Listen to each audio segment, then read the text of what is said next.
What's going on, everybody? This is Temperature Check, man. Episode number 3 already. We working, man. I am your host, Mr. Check the Temperature himself, man. Before we get started with today's episode, I need to do one quick thing, and that is send a couple birthday shouts out. So, birthday shout out to my mom's Duke. I love you. Happy birthday, and happy birthday to my older brother as well. Thank you for the continued support and always being a mentor for me. I can't wait to see you soon. Also, I would be I wouldn't be me if I didn't say this, but happy June 19th, man. Celebrate it in whatever way you see fit, but happy June 19th. If you don't know what June 19th is and its historical significance that it has, I strongly encourage you to do your research on it. It is not only important in Black history, but it's also important in American history. But it is time for me to do what I do best, and that is check the temperature of battle rap. I actually have a new segment for you guys coming up, so stay locked in. And if you are a brand new subscriber, man, please hit that link below, hit that notification bell. So anytime I drop this kind of content, man, you can stay engaged with the channel. Like, comment, share. Let's stay engaged with each other, man. Give me topics that you want me to talk about. Let me know what I'm doing good. Let me know what I'm doing bad, man. I'm here for it all. I'm here for the battle rap community, man. I'm here for you. So let's get right into it, man. Let's check this temperature. So yesterday we had a very interesting storyline develop between Jazz the Rapper and ms.fit. ms.fit, who has a YouTube channel and also working with Math Hoffa on his YouTube channel, My Expert Opinion. Definitely go check that out and follow that. She dropped a video on her own personal page where she addressed Jazz the Rapper and revealed some very interesting information about Jazz the Rapper that the battle rap community did not know about. And it definitely, when she dropped this video, it caused a lot of buzz. It caused a lot of controversy.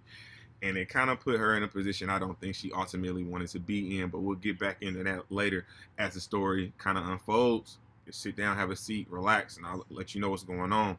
So essentially what happens is she drops this video, and in this video, ms.fit goes in and she's talking about how she doesn't like fake people, and how she has a problem with cops. And she starts to go through this video, and she reveals that Jazz the Rapper is a 911 dispatcher.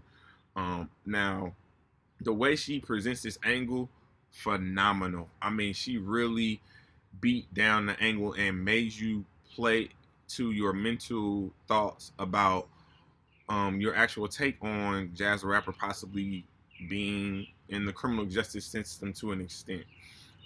So she even put it out there, when your co-workers, the police officers, are taking a knee, where are you at? You are posting about Jazz, you're posting about these Black Lives Matters, you're at these rallies. I don't see you. I see your fellow officers, they're on a knee, but where are you at? So again, it was a great angle. She even went so far as to mention, well, when the Karens are calling you, calling 911 and reporting 9 crimes on African Americans, are you the one who's actually put in that call through to the police department? So again, I think for a battle, it was a phenomenal angle. But I think it fell a little bit short. And the reason why I feel like it fell short is because I think if she would have just waited, if ms.fit would have just waited, because she had the receipts, she had the visuals, she had multiple pictures of Jazz the Rapper in uniform, which again, a great angle. But I think if she would have waited and revealed this during an actual battle, she could have given herself a top 5 battle rap moment in history, in my eyes. And the reason I say that is because you have a perfect example in the Adi Boom versus Big K battle that happened earlier this year on RBE's platform. Shout out to Rare Breed Entertainment, everything they got going on in them. They also have some new developments that I'll be talking about later as well. But getting back to the story.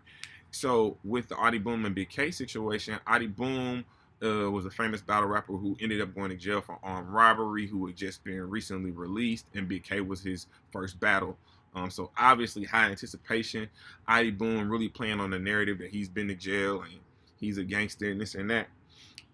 Big K taking more of the silent approach, allowing Adi Boom to pretty much promote how he wants to promote, talk his ish, for lack of a better term. But when that battle came on, that first round versus Big K and Adi Boom, it was nothing to be said. I didn't watch the battle after that because the battle was already over.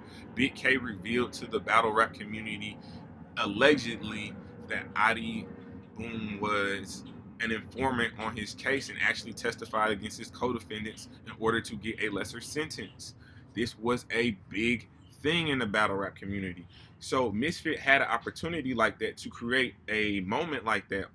But I feel like her revealing this prior to the battle, really, to me, I think searching for a future battle, even though she claimed she did not want one in the video with Jazz because of fear of Jazz maybe taking that information to potentially get her arrested because she said she didn't want to incriminate herself on stage with Jazz. Again, playing along the narrative that Jazz is somehow a rat, an informant, working with the police department, what have you. I think if she would have waited, again, catching Jazz off guard would have been a great tactic to use. If you catch her off guard in a battle like that with an angle like that, you've created a moment. In essence, you would have had your Big K moment and you might have won the battle just off that. But now, because you've revealed this earlier, before a battle is even in place, it looks like you guys don't even have a battle coming up.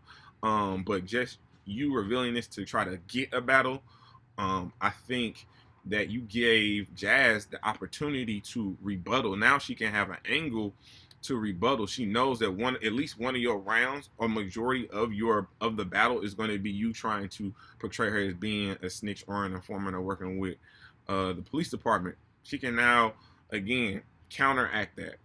Again, you stated that you didn't want to battle her. So if you do end up in a battle with her, you then counteracted that statement again because now you look fake because you said you didn't want to battle her, but then you standing right in front of her on stage. Just something to think about.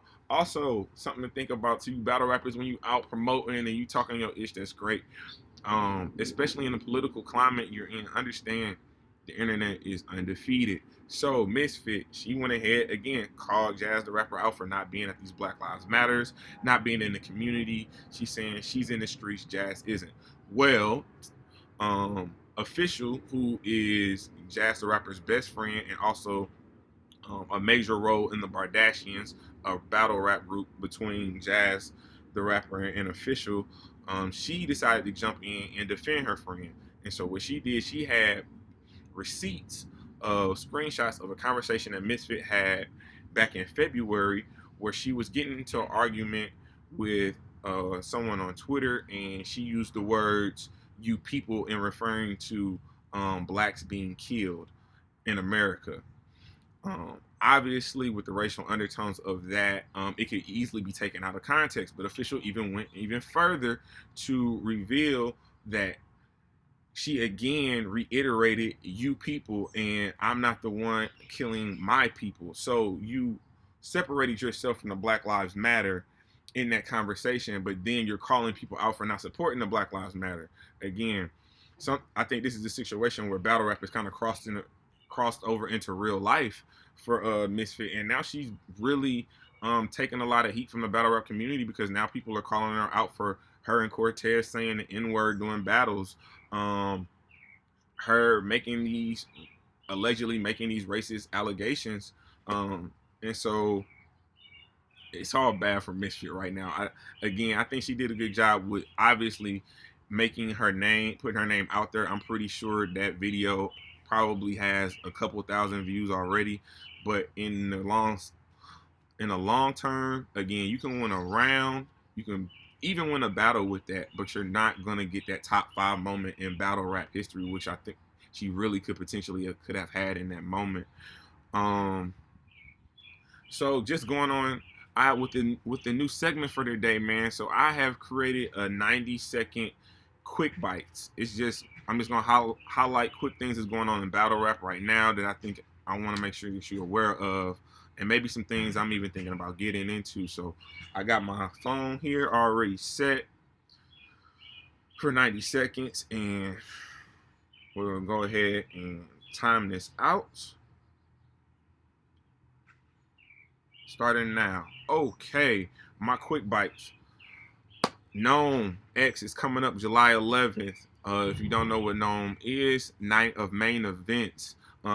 Announcement number 3 happened yesterday. Mike P versus Sensei Saga. My initial thoughts on the battle. I think the battle is going to be very interesting. I think Mike P coming off arguably having one of the rounds of the year. If you have the URL app, go back and watch that Daniel Myers versus Mike P second round.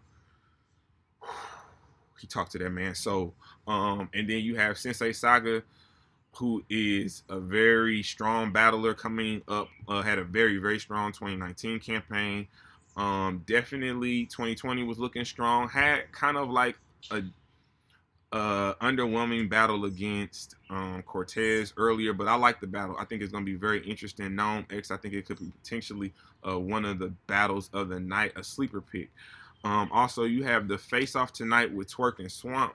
What I'm going to be looking for with that is a lot of just really kind of seeing the demeanor and seeing what they are working on individually. Just trying to get the last little bits. Maybe if I can see some kind of kinks in the armor heading into the battle tomorrow.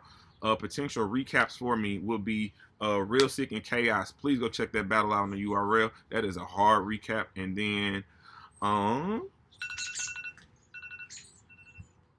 the last thing I'm going to look into today will be the RBE and the RBE event with 40 Cal versus Disaster. I'm going to watch that and I'll probably give you a recap. But that is it for today's episode, man. I want to thank each and every one of you guys for watching this episode, man. Hit the like, comment, and share. What are your thoughts on my quick bites? What are your thoughts on the Jazz the Rapper versus Misfit? Not to mention, I even forgot. Let me backtrack real quick. Let's talk about it. We have to understand as a battle rap community that battle rappers don't make a lot of money. Of course, you have your Hitman Hollers, you have your Sue Surfs, you have those higher end battlers, but they're few and far between. It's just like the NFL. You have your Patrick Mahomes, you have those type level players, those MVP type players, and they're paid like that. But obviously, everyone is not. So I guess at what point are we going to stop decrediting or discrediting battlers for having jobs? Are we really, like, I guess, mad at the battle rappers for elevating and trying to make an honest living, man? Let me know your thoughts. Again, like, comment, subscribe to the channel, share this out, man. I am Mr. Check the Temperature, and we have just done that with the battle rap community. Stay tuned.